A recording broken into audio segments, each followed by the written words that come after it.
इसे 18 से ज्यादा उम्र के लोगों के लिए वैक्सीनेशन शुरू हो रहा है। अब जाहिर सी बात है, ऐसे में लोगों के मन में वैक्सीनेशन को लेकर कई तरह के सवाल हैं, लेकिन चिंता मत करिए, उनके जवाब हम आपको दे रहे हैं। वैक्सीन के लिए रजिस्ट्रेशन कैसे करें? वैक्सीन का रजिस्ट्रेशन आप आरोग्य सेतु ऐप या कोविन पोर्टल पर कर सकते हैं। यहाँ आप अपनी सुविधा से वैक्सीन लगवाने का दिन और समय तय कर सकते हैं। रजिस्ट्रेशन के लिए किन किन डॉक्यूमेंट्स की जरूरत होगी?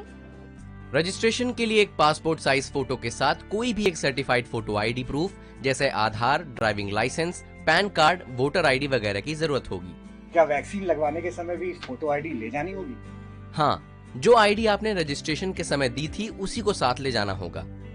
वैक्सीन के कितने डोज होंगे और कितने दिनों के अंतर पर इन्हें लेना होगा? दोनों वैक्सीन के दो डोजेस दिए जाएंगे। कोविशील्ड के पहले और दूसरे डोज के बीच 4 से 8 हफ्तों का, तो वहीं कोवैक्सीन के दोनों डोजेस के बीच 4 से 6 हफ्तों का फासला रहेगा। क्या दोनों डोजेस के लिए अलग अलग रजिस्ट्रेशन कराना पड़ेगा? नहीं, दोनों डोजेस के लिए एक बार ही रजिस्ट्रेशन कराना होगा।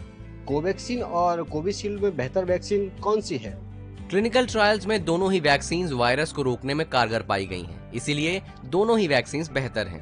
क्या मैं दोनों वैक्सीन में से कोई भी वैक्सीन कभी भी लगवा सकता हूं अपने मन से?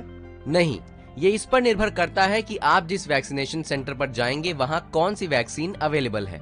मुझे पहले कोरोना हुआ था, अब मैं बिल्कुल पूरी तरीके से ठीक हूँ।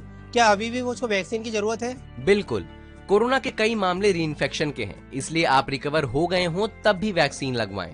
किन्हें वैक्सीन नहीं लगवानी चाहिए? प्रेग्नेंट महिलाएं, स्तनपान करा रही महिलाएं, कोरोना मरीज या किसी भी गंभीर बीमारी से पीड़ित व्यक्ति वैक्सीन न लगवाएं। मैंने पहला डोज कोवैक्सीन का लगवाया, दूसरा कोविशील्ड का लगवा सकता हूँ? बिल्कुल नहीं, आप पहला डोज जिस भी वैक्सीन का लगवा रहे हैं दूसरा डोज भी उसी वैक्सीन का लगवाएं। क्या वैक्सीन लगवाने के बाद भी मास्क लगाना पड़ेगा? बिल्कुल, वैक्सीन लगवाने के बाद भी पहले की तरह ही सावधानी बरतना जरूरी है। शरीर में एंटीबॉडी बनना कब शुरू होगी? वैक्सीन के दोनों डोजेस लेने के 2 से 3 हफ्तों के भीतर शरीर में एंटीबॉडीज बनना शुरू हो जाती हैं। वैक्सीन लगने के बाद किस तरीके के लक्षण दिख सकते हैं? जिस जगह वैक्सीन लगाई गई वहां हल्का दर्द, सिर दर्द, बुखार, चिड़चिड़ापन, चक्कर आना जैसे लक्षण दिख सकते हैं। ऐसा होने पर डॉक्टर की सलाह से दवा ले सकते हैं। क्या वैक्सीन लगाने के बाद भी कोरोना हो सकता है? वैक्सीन कोरोना से बचाव की 100% गारंटी नहीं देती है, लेकिन कोरोना से लड़ने में आपकी शक्ति जरूर बढ़ा देती है। वैक्सीन से पीरियड्स पर कोई असर तो नहीं पड़ेगा? नहीं, पीरियड्स एक पूरी तरह से नेचुरल प्रक्रिया है। वैक्सीन का इससे कोई लेना देना नहीं है। वैक्सीन की कीमत कितनी है? सरकारी वैक्सीनेशन सेंटर में दोनों ही वैक्सीन मुफ्त में लगाई जा रही हैं। प्राइवेट अस्पतालों में आपको वैक्सीन के एक डोज के लिए 250 रुपए देने होंगे।